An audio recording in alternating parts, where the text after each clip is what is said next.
Can we begin?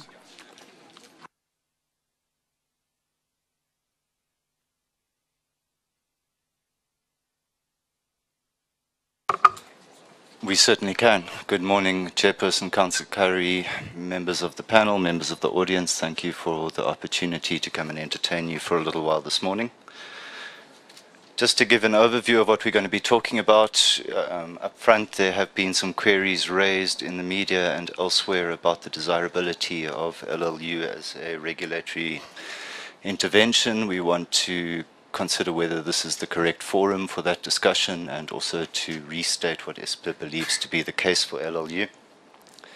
We, over the last day and a half, have seen a great deal of debate about the desirability of a technology-neutral approach, whether we should be looking at copper or whether we should be broadening that approach to deal with copper, fiber, mobile local loop, wireless local loop. So we'll be having a consideration of that.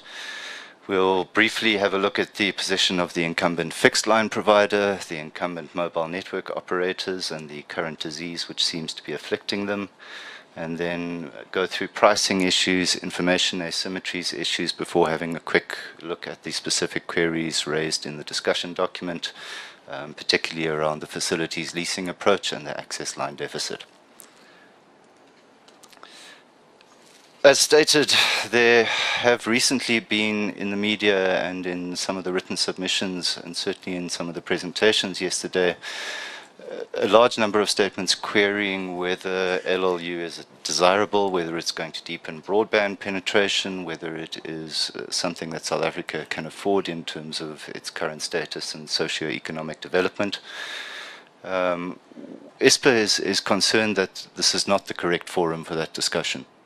The regulator is not a policy body, it's an implementation of policy body, and does not really appear to have a great deal of discretion to take into account greater socio-economic issues. As far as ISPA is concerned, the policy position with regard to local loop unbundling remains as it was stated on the 17th of September 2007 by the former Minister of Communications, Ivy Matsepe-Cassaburi. We believe that that has recently been reinforced by the current minister, Minister Padiachi, who in November 2010 stated, "The unbundling of the local loop remains a critical and important intervention. In this regard, we will work closely with ICASA to ensure that the local loop is unbundled by November 2011. And then even more recently, in February this year, the Ministry noted that it would work with ICASA and industry on the unbundling of the local loop as another potential contribution towards facilitating broadband access to homes on a large scale." So that very much seems to be the policy context, and we're not sure that ICASA has the authority or any discretion to amend that policy context. Having however stated that, we also wish to restate what we believe to be the overwhelming case for local loop unbundling in South Africa, and we want to do that by taking a brief look at the broadband value chain and the 5 primary elements of the cost of a broadband service and broadband connectivity. The first of these is international peering and transit in London and other termination points. This is completely competitive, there are no issues. International submarine connectivity is something we've struggled with for a number of years, but more recently, notwithstanding the tendency of the CCOM cable to be up and down like a yo-yo, this is something which has been alleviated and will be further alleviated early next year when the WAX cable system comes online. National long-distance connectivity. We've heard from Cell C this morning about measures they're involved in to address that. There is still a great deal of work to be done, but it does seem that between government in the form of Broadband Infraco and private enterprise, there is a great deal being done to address any issues in that particular element. Metro reticulation and backbone, how you get around once you're in a particular area. Again, there are still challenges in this area, but again, these are being met primarily by the market, players such as Dark Fiber Africa, H2O Networks, i3 Africa, and we are, as residents of metropolitan areas, will know all too well, seeing a lot of digging up of the roads and laying of fiber in these areas. The issue really remains with access and the last mile. which we believe constitutes a bottleneck, which is holding back many of the benefits which are being realized from competition further up in the value chain in the other elements which we've outlined. The access market, the last mile, is characterized by wholesale access products which have thin and sometimes inverse wholesale margins, which is, in ISPA's blunt assessment, anti-competitive in many cases, and is also characterized by an underutilization of communications infrastructure. Stated differently, and to bring into focus the regulator's role and perhaps to give the regulator a bit of a hard time in this regard. We had massive service liberalization in this country in January 2009, which the outcome of the license conversion process was that ICASA issued more than 500 pairs of individual electronic communications service, or IECS, and individual electronic communications network service, IECNS licenses. This meant we went from a position where, as had generally been held, there were 6 or 7 entities which had the right to deploy networks or access networks, including access networks. We went to a position where there were 500 or more entities which had those same rights to do this. However, there has not since then been one single regulatory intervention which has been specifically designed to allow these new entrants to utilize those rights, to deploy, own, operate and control their own access networks which constitute their own last mile to their subscribers. The lack of progress in this particular area in terms of opening up the local loop, and I think that we're all quite comfortable that it's not going to happen by November 2011, has been significantly exacerbated by the massive delays in the assignment and licensing of new assignments of spectrum which are suitable for the deployment of access networks.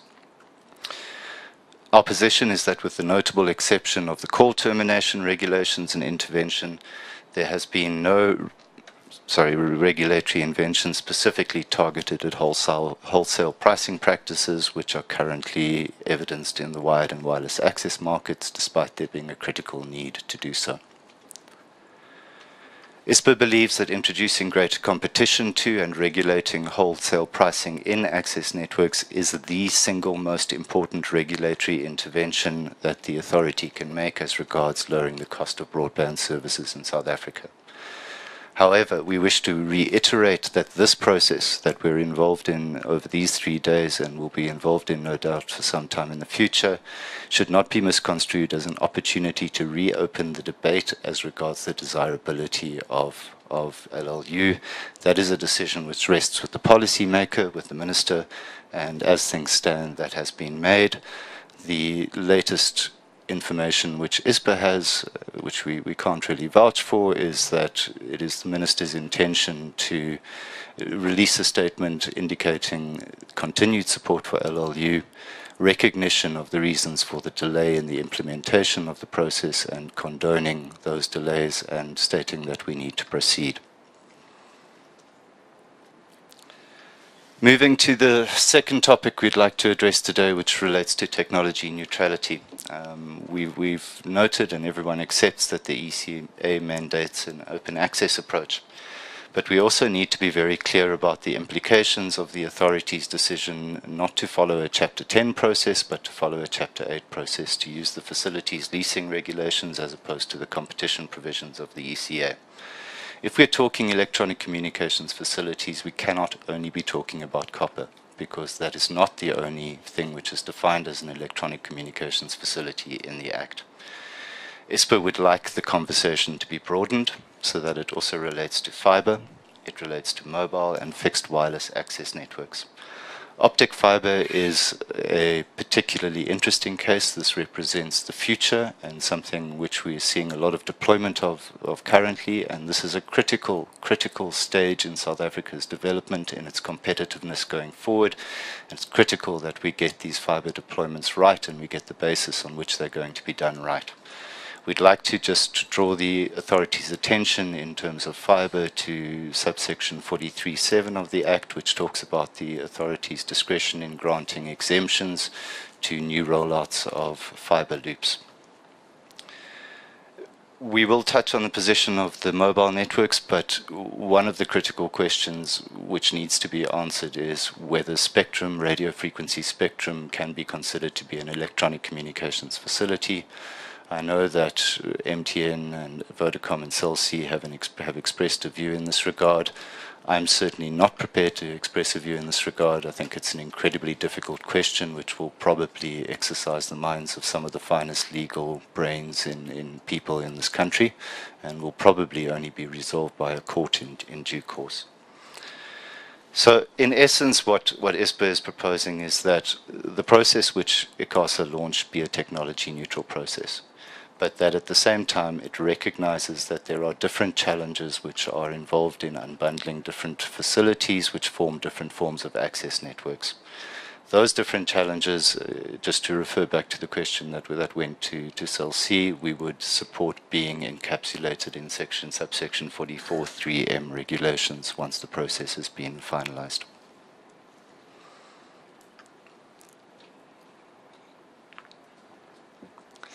Such a broadening of the scope may be construed as advantageous to those who have the most to lose. So we just wish to make it clear that we're not saying in any way we don't want to detract from the importance of focusing on the copper local loop, which is under the control of Telkom.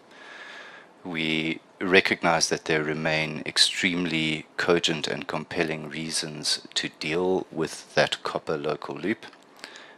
It remains a significant bottleneck for delivery. Remains under the control of a monopoly provider. It should be easier to achieve because of the preponderance of international precedent. And there is a further factor, which is the perception of current underutilization of that local loop and that it could be put to far greater use. So essentially what we are promoting is parallel processes for the different forms of facilities. Right, turning to the positioning of the incumbent fixed line provider, which is a fancy way of saying Telkom. Telkom have indicated both in the media and in their extremely blunt and forthright written submissions to the authority that they are implacably opposed to the LLU initiative. And this is, of course, if we put our realistic and pragmatic caps on, this is going to have significant impact on the timeframes for the resolution of this process. They raise policy arguments around LLU not contributing to the imperative of broadening access. I think we've heard quite extensively from Cell C in that regard, and I'm certainly happy to align ISPA with Cell C's views. We would also wish to point out that LLU was never in isolation conceived of as being an intervention aimed at universal access and universal service, and that there are a plethora of other interventions which have been aimed at meeting those objectives. We all recognize that the future of connecting rural areas will largely be done through radio access networks. We're all looking forward to, hopefully early next year, spectrum auctions and assignments of spectrum in 2.6 and 3.5 and perhaps other bands. And the likelihood is that universal service and access obligations will be attached to the granting of those licenses through those processes. We also wish to make it clear that an exclusive focus on universal access without minimizing the importance of that objective is probably can be criticized as short-sighted. The majority of countries take a two-tier approach. You give a basic level of access to everyone. You then ensure that those elements of your society which need a higher level of access so that they can remain internationally competitive, so that they can, for example, utilize cloud services, that they are able to do that, because otherwise you are going to go backwards in terms of competitiveness indexes. Of course, if we are looking at this from a broader technology neutral approach, then we are quite comfortable that even, if we're talking fiber and copper and wireless and mobile, that there is the potential for an extremely significant impact on universal service and access. Telkom has also argued that LLU in South Africa will be complex, costly and counterproductive. Again, we see this as largely being a set of policy arguments. They can certainly be taken into account by the regulator in terms of the modalities of how it implements LLU. but the decision, again, as to whether or not we should be proceeding is not one which is in the hands of the regulator. ISPA recognizes Telkom's rights to develop its own strategy. It's not one we agree with, but nevertheless. And we also recognize that they serve a dual mandate, one of which is a public mandate and public service mandate, and one of which is a private shareholder mandate. We find it regrettable that Telkom has taken the position that it does, that it has in respect of being opposed to this process, that it doesn't appear to want to recognize the potential benefits of the unbundling of access networks, including its own copper network. We understand from recent media reports that Telkom may have its own strategic plans with regard to upgrading the services that it provides over copper and providing video on demand and other services, and hopefully we'll hear from them further in that regard at a later stage. To echo Cell C, we believe that copper as an access medium has a limited, but not too limited, lifespan in this country. It is likely to remain valuable and relevant for quite some time. And we believe that it is incredibly important and an outcome of this process that we ensure that that asset, that national asset, is properly leveraged to the benefit of South Africa and South African people.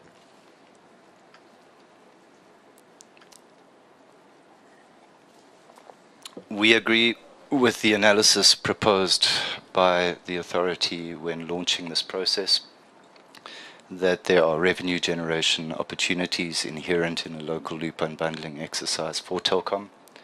Outsourcing of customer acquisition costs, increased utilization of its network, increased wholesale base, the resolution of its current difficulty, which is its reliance on a small number of exchanges for a disproportionate amount of revenue. And that one's quite interesting because it is those exchanges and those areas which are going to be the first targeted for fixed line competition, irrespective of whether the local loop is unbundled or not, because that is where the high-end users are. We would like to call on Telkom to reconsider its position, as we believe that the acceptance by the incumbent that this process, this LLU process, is potentially a win-win process would be the single biggest breakthrough in terms of the easy implementation of LLU.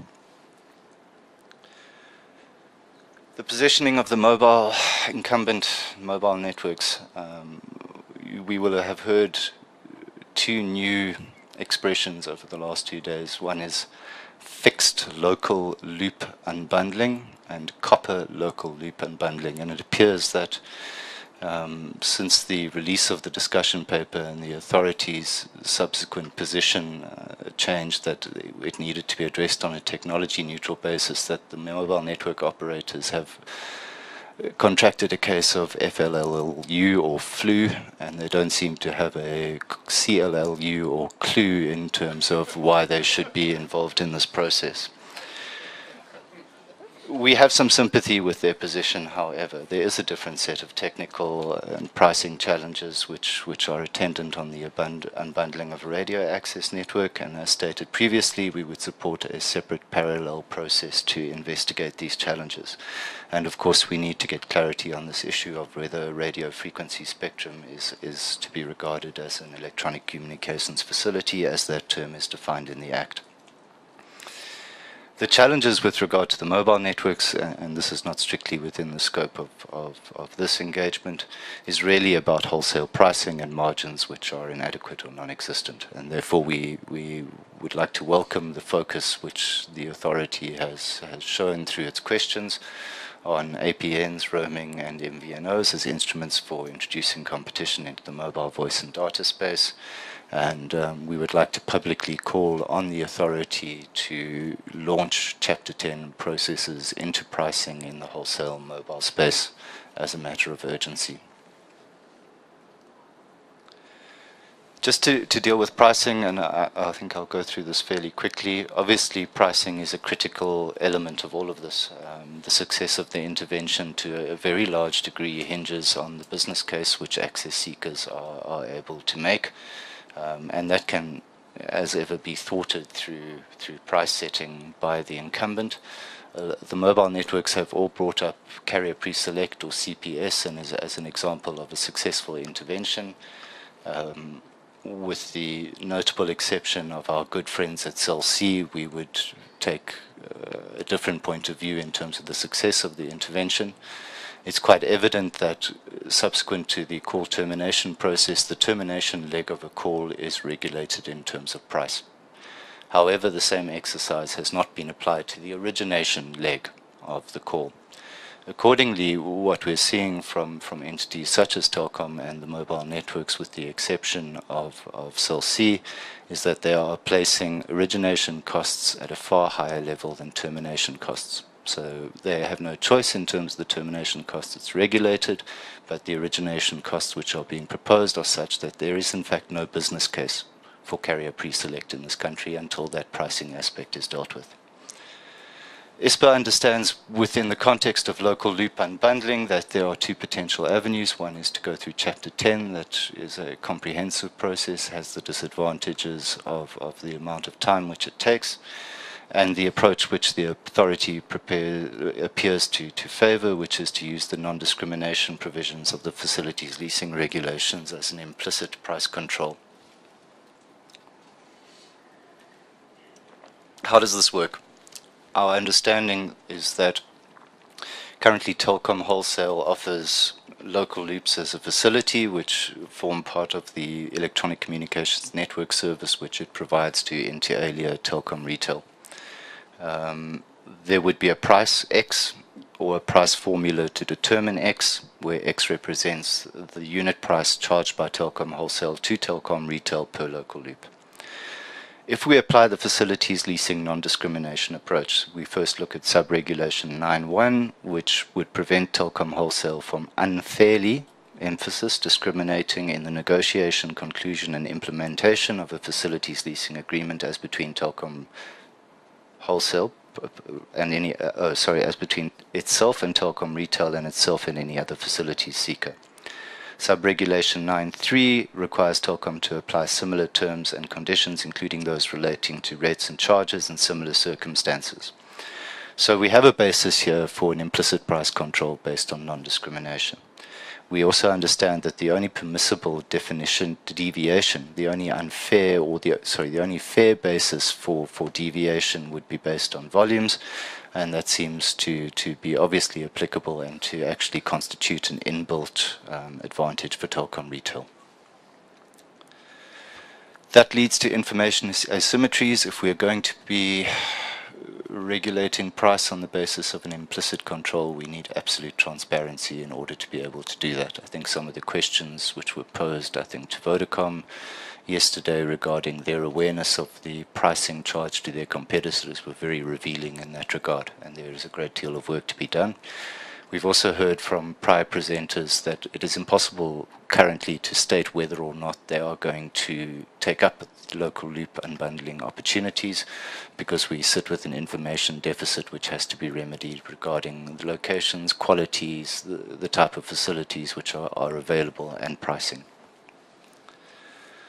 Finally, and I'm nearly done, is the facilities leasing approach to unbundling the local loop the correct one? Yes, we believe it is. We believe that not only is it reasonable, feasible and acceptable, but more importantly, it's legally defensible, and given indications from Telkom, that is an assertion which appears that it will be tested sooner rather than later.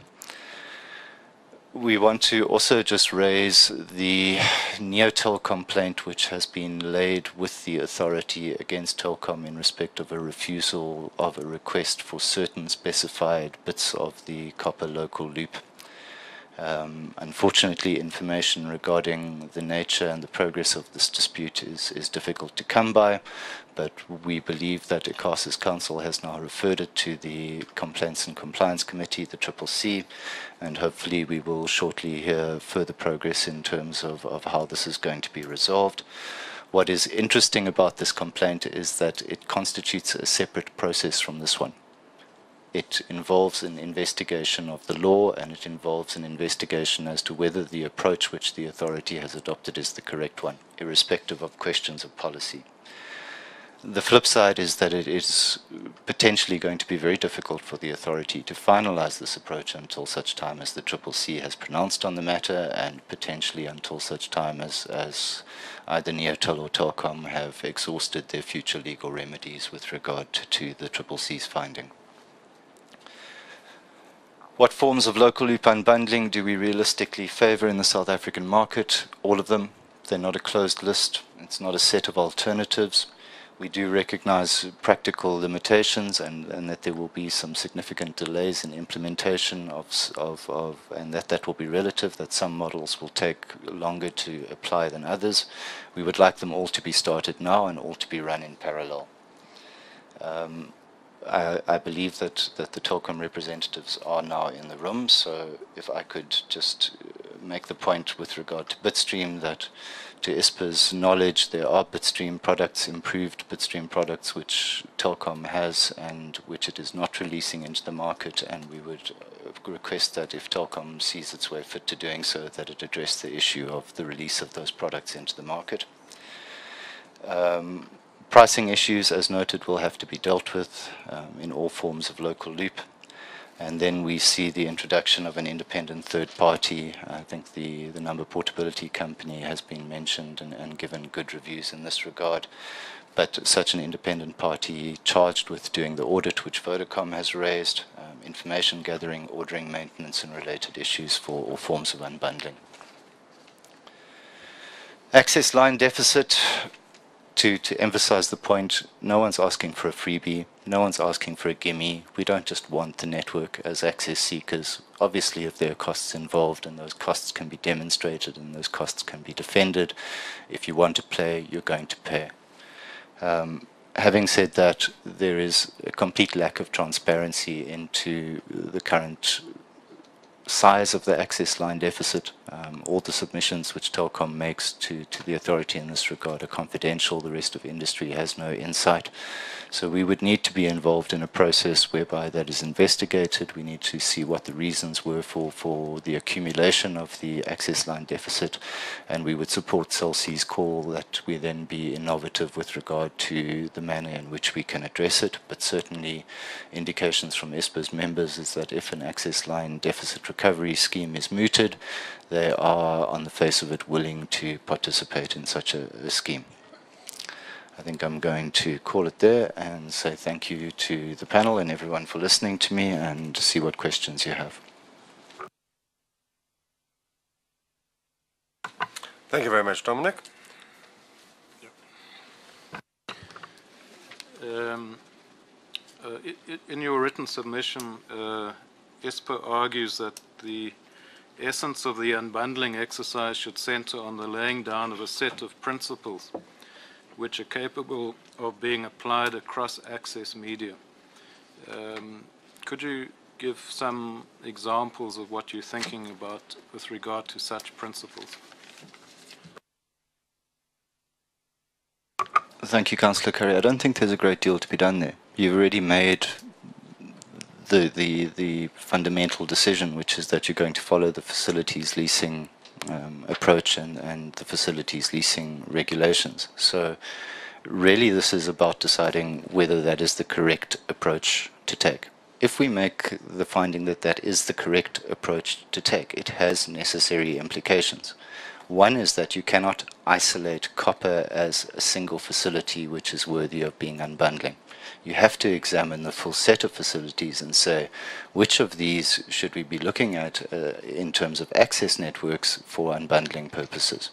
So I don't think there's any magic in that whatsoever. I think it's just a statement that this is facilities leasing, this is how it's going to apply. It is going to apply across all of these particular facilities.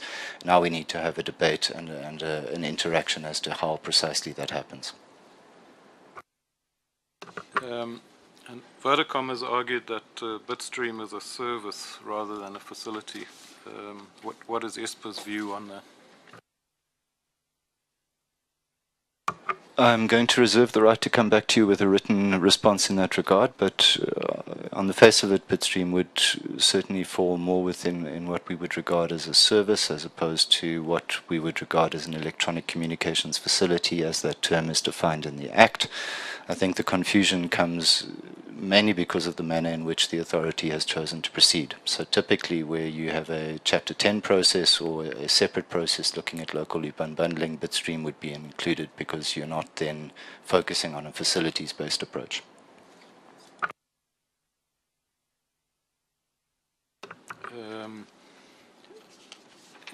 In terms of your analysis of parallel processes, could you perhaps give us a typology of the different parallel processes that you would see flowing out of this inquiry,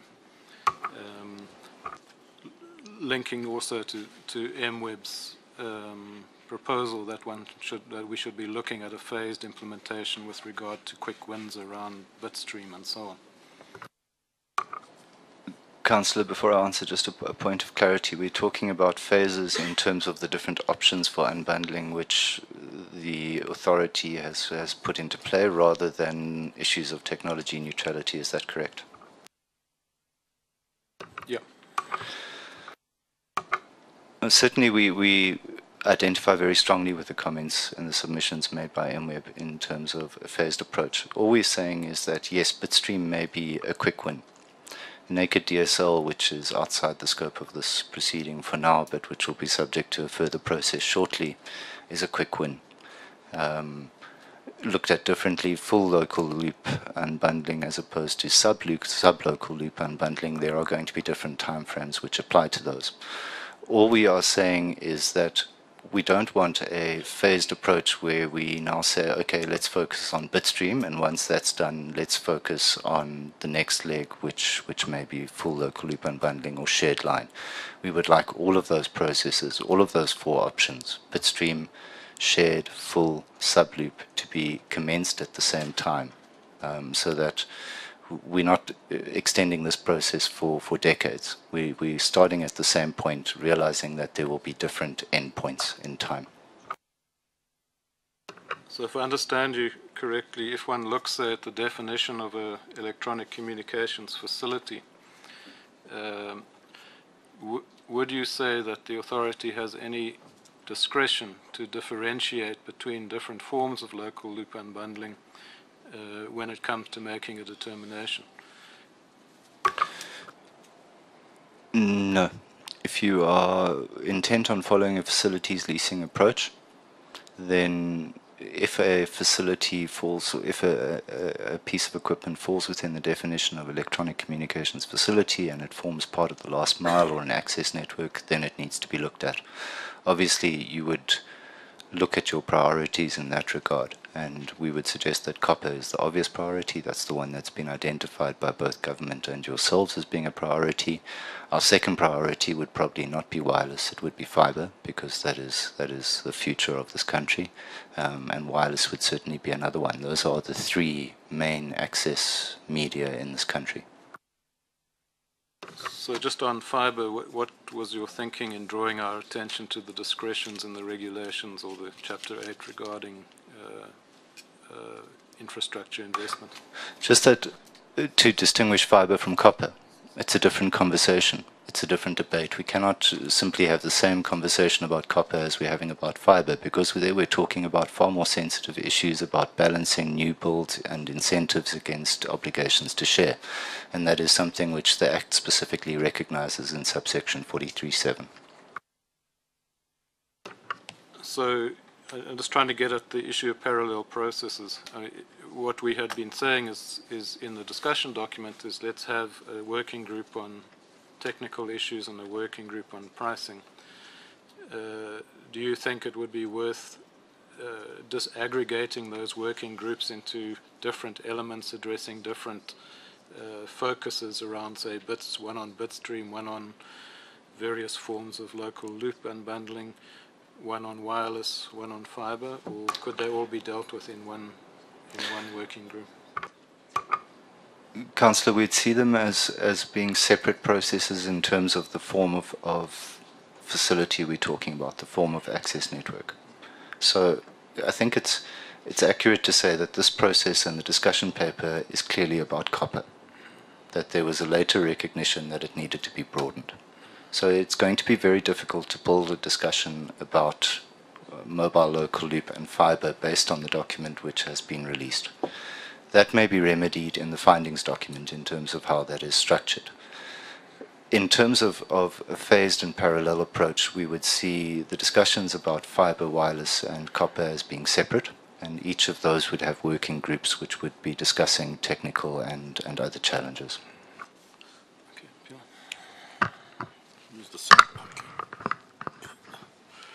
Yeah, in your oral presentation, you make an interesting statement that the LLU is legally defensible. I'd like you to unpack that statement in view of the fact that there is a counter submission which seems to argue that there is no express provisions or enabling provisions in the ECA that empowers the authority to undertake this process.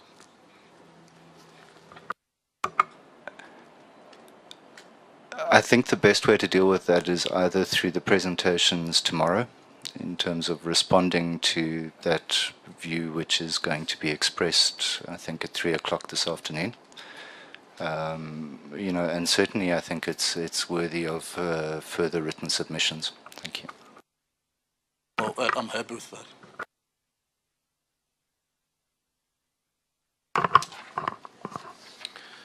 If local loop was to be unbundled, there is a situation where Telkom's not necessarily copper infrastructure, but its other infrastructure may be used as a benefit to, for example, companies like MWeb or your members. So, for example, the fact that Telkom has had to invest substantially in enhanced call center services to support ADSL products, if any of your members have access to the local loop, it's quite likely that a lot of those customers are going to call Telkom first, and therefore, and Telkom call center support staff, I'm sure, are not just going to say, "Go away, I don't want to talk to you."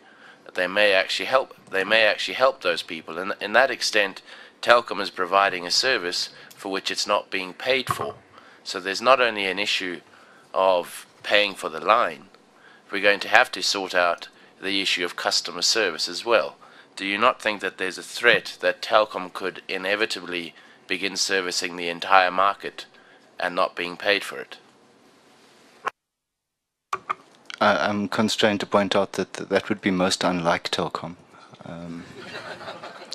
which historically has shown a distinct lack of shyness in terms of charging the ISP market for all sorts of services. Peter, just to reiterate, no one expects a freebie.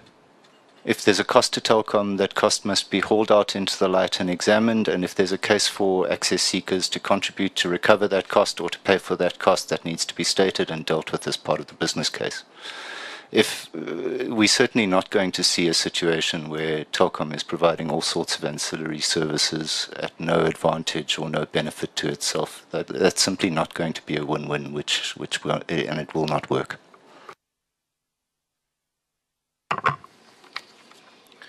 And here's another question, that Telkom indicates a substantial increase in ADSL services in its annual reports, which puts increasing pressure on Telkom's labor force to ensure the customer service line activation. In an environment where growing demand for ADSL services, and particularly the technician is king in ensuring that ADSL services work, does ISPA see local loop and unbundling as a threat to jobs, rather than an area where there may be a need to increase employment for Telkom? ISPA, as the Internet Service Providers Association, is perhaps not best placed to answer that question. Certainly, you know, you've got various views on the impact of LLU in terms of job creation. And we will provide you with a written submission on point in terms of your answer. But I think that the observation needs to be made that, you know, we've heard from 3 unions presenting at ICASA hearings, which I think is unprecedented. So the jobs issue is a critical one. And it's a very, very, very difficult one for Telkom to have to deal with. I think we all recognize that Telkom is currently overstaffed in certain respects.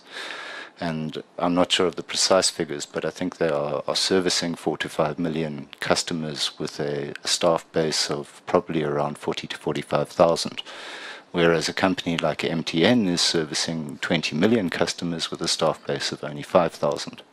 Now, there needs to be a discussion about the efficiencies of that service provision on Telkom's part, and I understand that we are at a politically sensitive stage, and that the notion of a great deal of jobs being lost by Telkom at this stage is politically unpalatable, to be blunt. So that is an issue which is going to have to be dealt with. I'm not sure how the authority does it, because the authority doesn't really have the power to do it. Do you see an environment where those parties who have access to the local loop would increase employment? Certainly.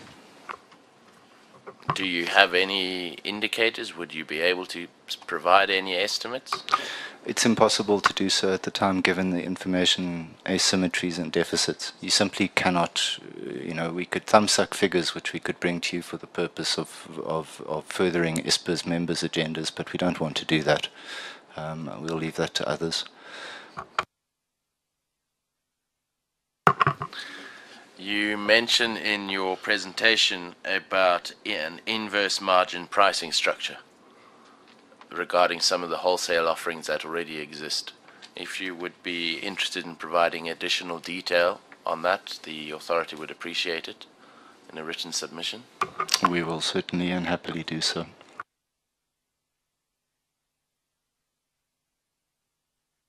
Christian? If a full local loop unbundling was to become available in the rural areas, do your members see themselves making use of it? In principle, yes. But again, it becomes a very difficult question to answer with the lack of information which is currently in play. Certainly, we have done some research into the distribution of telecom exchanges around the country. We note that there are a great deal of them in rural areas. We don't necessarily agree that those are marginal, and we do certainly agree with Chelsea's views that if we think innovatively, we can create opportunities there. But the short answer is it's very difficult to comment given the lack of information at the moment. Do your members have any experience of IP stream and data stream products? Do our members have any experience of IP stream and data stream products? We have in South Africa something called IPC, which I think can be regarded as a form of bitstream which has been tweaked in a particular way which is not necessarily advantageous to the ISPs who are using it. So there is a experience of a form of bitstream, but obviously IP stream and data stream are not products which are currently available in South Africa. However, these are not complicated services to take up. They are prevalent in many other jurisdictions. Really, the critical element of those services would be the pricing which is attached to them. Now, there have been divergent views regarding the feasibility of unbundling of the wireless local loop. According to your members, what is their view? Is it feasible, technically, to unbundle the wireless local loop?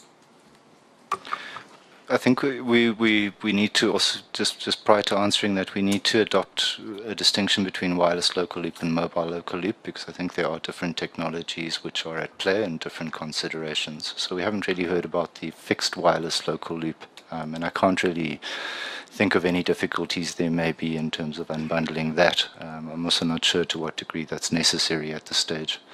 In terms of the mobile local loop, there are going to be divergent views. Certainly we have members who feel that it is technically possible, but we have heard from the mobile networks that it's technically complex, infeasible, if not downright impossible. All ISPA is saying is that we need to have a separate discussion about that. That needs to be the focus of a parallel process. Thank you.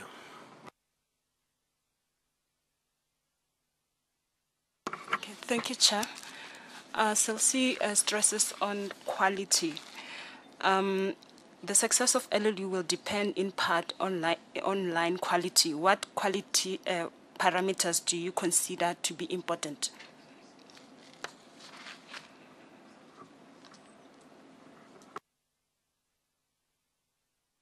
Thank you. Again, I'm going to reserve the right to come back to you with a full answer, but you know, this question of the quality of the local loop is one which, again, most access seekers don't have any insight into. We don't have much insight into what Telkom's plans are for the future, but certainly, if as has been reported on the Tech Central website, Telkom is looking at boosting some of the line speeds to up to 50 megabits per second and offering video on demand. There can't be too much wrong with the quality. You didn't touch on ordering system on your presentation. Some form of ordering system will no doubt be required to facilitate LLU. Who should be responsible for its design, operation, and maintenance? Thank you. Apologies, we conflated that in one of the slides in terms of the third-party independent company. We certainly believe there's a need for that, and we would agree with those who have pointed towards the number portability company as a good precedent to work with in terms of establishing such an entity. There is also Telkom's current relationship with the Total Facilities Management Company, which manages a large number of their facilities on their behalf, which could potentially be useful in setting up such an entity.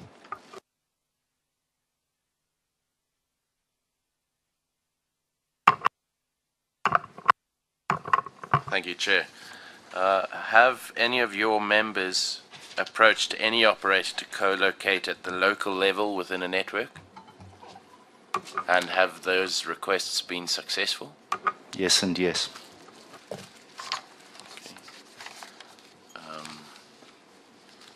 In terms of new fiber deployment in other countries, many other countries are following the open access model for new fiber in investment models. Now, a major concern to any entity is the effective utilization of its existing assets, not necessarily its new assets. If Telkom's existing assets can be shown to not being used to their full potential, this represents an economic loss to the company and arguably the country. Would it not be possible to consider that access to the local loop would actually be of value to increasing the return on investment on existing infrastructure, not only to increase return on investment on new infrastructure? I think that is the nub of one of the slides and precisely what ISPA is saying. And it's interesting to look at subsection 43.7 with regard to the discretion to allow exemptions for fiber networks. And one of the conditions to allowing such an exemption to an entity such as Telkom is if Telkom has existing infrastructure, access infrastructure in the area where it now wants to deploy a new fiber access network. It will only be allowed the exemption if it continues to ensure that its existing facilities, its copper, is unbundled and made available to all access seekers in accordance with the facilities leasing regulations. Okay.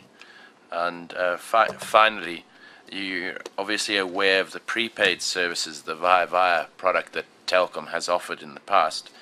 Can you realistically state that there is such a thing as an access line deficit, or do you think it's merely a pricing phenomenon?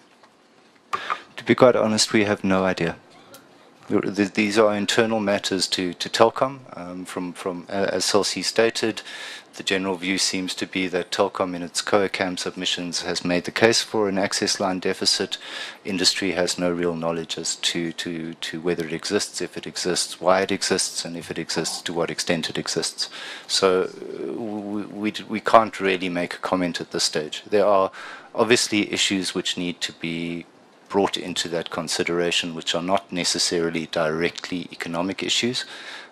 So we would look at issues like Telkom has in fact been given an extended monopoly in the both de jure and de facto in the fixed line environment. Is that not a trade-off?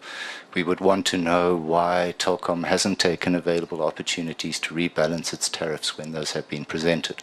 But having said that, I think industry is willing to stand up and say that the issue of the access line deficit is incredibly poorly understood. It's a difficult issue. It's poorly understood. We don't have the information to be able to make any pronouncements.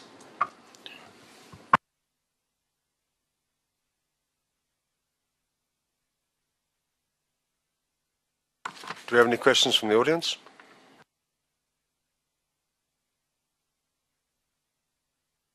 Dominic, they're letting you off lightly. Thank you for very kind. Thank you very much to the audience, and thank you to the chairperson and the panel for your time. And just to note that sitting through the presentations today, the level of preparation in terms of questions of the ICASA panel is something which ISPA has not experienced to date. So we'd like to offer our congratulations to all of you. Thank you.